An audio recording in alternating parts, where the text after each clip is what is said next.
છોકરાવાજ અમારે તમને એક વાત કરવી છે, તમે સાંભળજો કે ઘર બારીને તીરથ કેમ થાય ને એ વાત કેવી છે. કેટલા વાગે ઉઠો છો તમે? 5:30.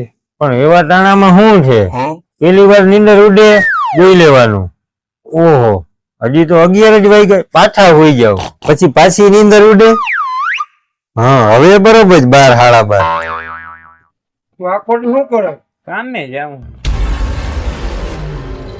એવી જરૂર છે નથી કે ગામમાં ઓટા કે છોકરીઓ નથી રમતા ગામમાં? સવારમાં ઉઠીને કામે હાલી નીકળો, શરમ છે કે નહીં?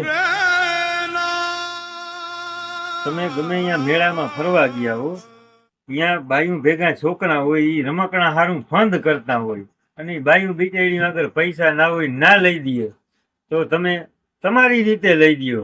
એ ભાણેજ સમજીને લઈ દો, આપણો ભાણેજ જ છે.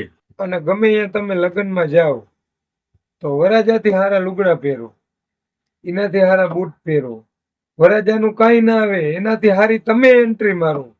પૈસા ભલે ગમે ત્યાંથી લેવા પડે, એનાથી વધારે પૈસા ઉડાડો. એ 5 ઉડાડે, તમે 25 ઉડાડો. ઘર બારીને તીરથ કરવું એ કઈ નાની માના ઘર નથી. રાતે ગાડીઓ લઈને નીકળી જાવ રોડે, અને વાં જઈને ખાવ ગાંઠિયા. અને છોકરાઓ આ બધું કરશો ને એટલે આ દશા થાય, પણ આનાથી બીવાનું નહીં.